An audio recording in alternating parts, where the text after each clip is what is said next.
sure to check out Agelessgeeks for your figures and collectibles. This video and YouTube channel is rated PG-13, so that means this channel is not for anyone under the age of 13. So what is going on, my fellow collectors? How is everybody doing today? Daredevil19 here, and today we're going to be doing a quick look review, and this time it's going to be of the McFarlane Toys, DC Multiverse, Arkham Asylum, the Joker. So let's get into it right away and take a very quick look at the box. So as you can see here, we do get the basic style box for McFarlane's DC Multiverse line. So we do have the window right there displaying the figure and the accessories. On the top, McFarlane Toys, 22 points of articulation. On the bottom says DC Multiverse, Joker. There's the bottom of the box, the top, the one side, the other side, and then the back has an image of the Joker from Arkham Asylum. But anyway, that is the packaging. Let's get the Joker open and see what accessories he is included with, even though it's completely obvious because you can see them through the window right there. So the Joker is included with 5 different accessories. So we do have the base here. It does say DC on it and has a peg on it in case you want to peg the Joker on it. And then we do get the card, which we've been getting with every DC figure. And it does have an image of the Joker from Arkham Asylum. And then on the back there, we do get a little bio as well. So we do get those. And then we do get his revolver, which is definitely my favorite accessory out of everything. I do like the silver paint on there and then the sculpt of the gun. Looks pretty good too, and then we do get black on the handle, and he does grip onto it perfectly fine. I do wish that they included some alternate hands, man. That's something that is lacking with accessories when it comes to these figures. But we also do get a pair of chomping teeth here, so we do get the closed mouth one on the left, and then the open mouth one on the right. And they look pretty good, man. The sculpt of them looks fine, and the paint's pretty clean on the teeth for the most part. Not perfect, though. Then we do get a subtle black wash on them as well. So that is everything included with Mr. J. Now let's take a closer detailed look at the figure. Alrighty, taking a closer detailed look here, and I think McFarlane did a pretty damn good job with the Joker here. Yes, the face definitely isn't accurate. Still looks good though as a Joker face, but an image should pop up to show what his face looked like in Arkham Asylum. But like I said, it's definitely still a good Joker face there. You have the pale white paint for the skin tone there. The eyes are both painted looking in the same direction, so that is a plus. The eyes are both painted looking in the same direction, so that is definitely a big plus. I've been hearing the Arkham Asylum Batman, a lot of the figures out there in the wild have some really wonky eyes, and personally for me as a collector, that's one of the main things I hate with a passion when a figure has crooked or wonky eyes. And I do like the black paint that they added around the eyes. That looks really nice. Eyebrows are painted really clean, so is the teeth, and then the red clown lips. But I like the glossy paint they added on the teeth as well. Looks pretty good, man. And I like the extra long chin he has. And then where the white meets the color of the hair, very clean paintwork on that. So nice job with that. And I love the way the hair looks. Awesome sculpt to it. You can tell there's the green, then they added black all throughout it as well. Then there's the back there. Very nice sculpt and paintwork on that. So the head sculpt looks great, man. The torso here looks dope too. There is no shading on the purple suit, but on the yellow shirt underneath, there is a black wash all throughout it. The buttons are all sculpted and painted. The bow tie looks good. And very nice sculpted wrinkles on the yellow. We have like the dying flower on the right side of the suit there. And I do like the design or pattern to the suit. Very nice sculpted texture to that. Buttons are painted pretty good. There's the back. And then this is a very soft, rubbery type plastic. The arms look pretty good too. Very nice sculpt detail. And then we do get the yellow shirt around the wrists. A little bit of paint bleeding there, not too bad. Other side looks pretty good too. The hands look fine. We have a nice, cool sculpted texture to the gloves as well. And we do get his chain right here going into his pocket. Very clean paint on that. Belt buckle and the belt looks good and everything, and very nice. You can see where his pockets are sculpted and everything, which is pretty cool. But I do like the sculpted pattern to his suit and pants there. That looks pretty dope.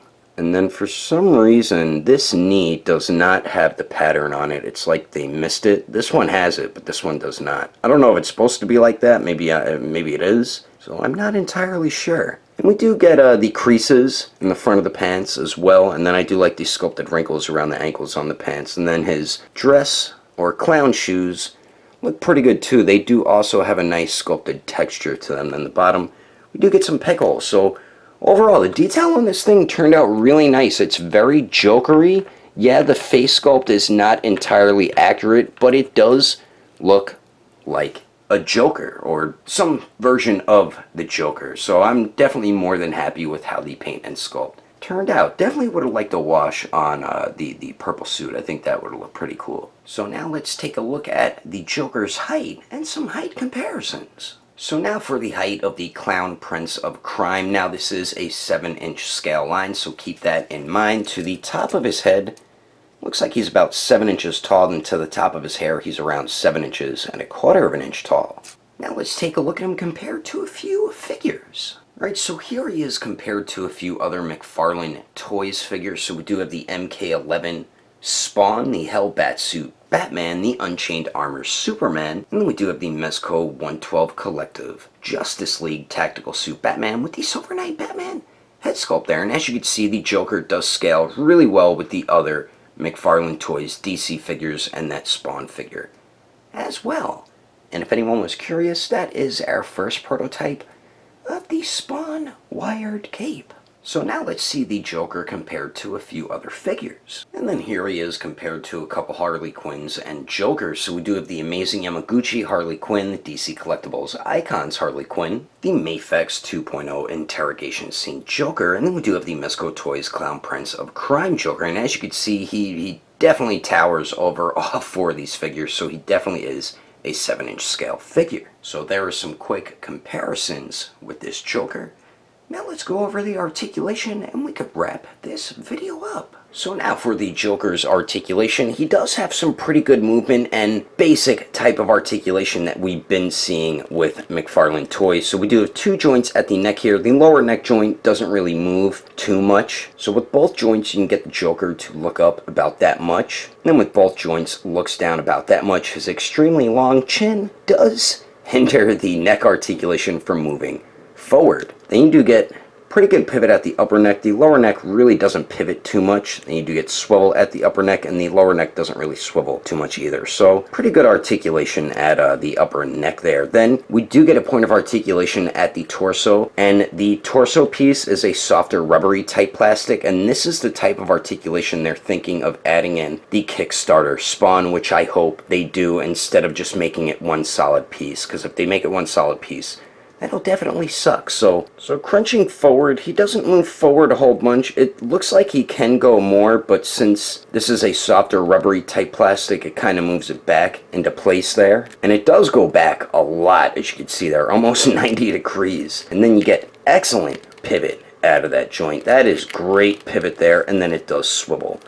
as well. So really nice torso movement there. Then the arms here, we do get a tiny bit of a circular motion out of the shoulder, not too much though. The arms do go out to the sides 90 degrees. They do go up and down. We do have true bicep swivel. Double jointed elbows that bend in all the way, so that is definitely awesome. Then we do have a ball hinge on the wrist, so that does swivel and hinges back and forth. Now for the legs here, the crotch piece is a softer rubbery type plastic, and the Joker can kick forward a little more than 90 degrees, so that is awesome.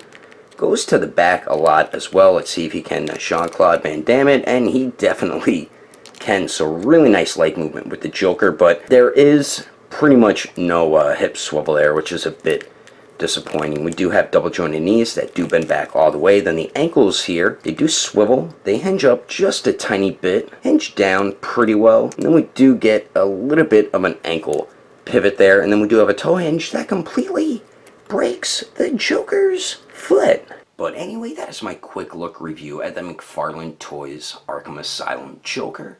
Hope you enjoyed it. This figure overall isn't too bad. Not my favorite Joker figure, but McFarlane did a pretty dope job with it. The detail, I think, turned out fine on the figure. Like I said, personally for me, I would have liked a black wash on the purple suit. And yeah, the face sculpt definitely is not accurate, but it still does look like a Joker to me. And then the accessories are fine. I just wish McFarlane would add interchangeable heads or hands more often with his figures. And the articulation isn't too bad either. The only negatives I think is there's really no hip swivel or leg swivel, and then the lower neck really doesn't move around too much either. But for this being a $20 figure, I definitely think it is worth the price tag. And if you're a big Joker fan or love the Arkham Asylum games, this is probably something you will definitely enjoy having in your collection. If you would like to know the price and where to buy this figure, it is hitting local retailers like Walmart and Target, stores like that. And then Agelessgeeks, I believe recently is starting to carry McFarlane toys in stock, so you can check over at their website at agelessgeeks.com, and when you check out, use code name Daredevil,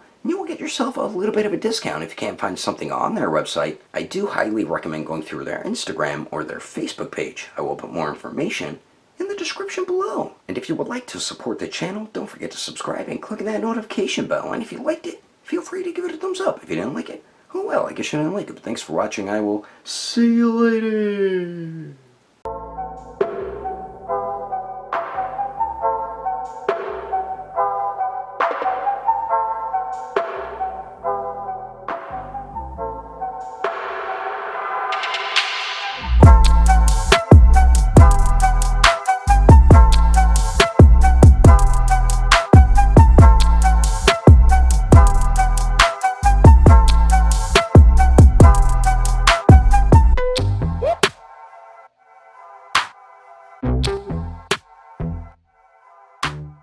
So as you can see here, we do get the basic style McFarlane Toys DC Justice League Tactical Suit Batman with the Silver Knight Batman head sculpt on there. And you, damn it, double jointed elbows. I have something stuck in mine though. Looks like a hair or something. What the hell? Or maybe a piece of thread. What the hell is that? That's weird.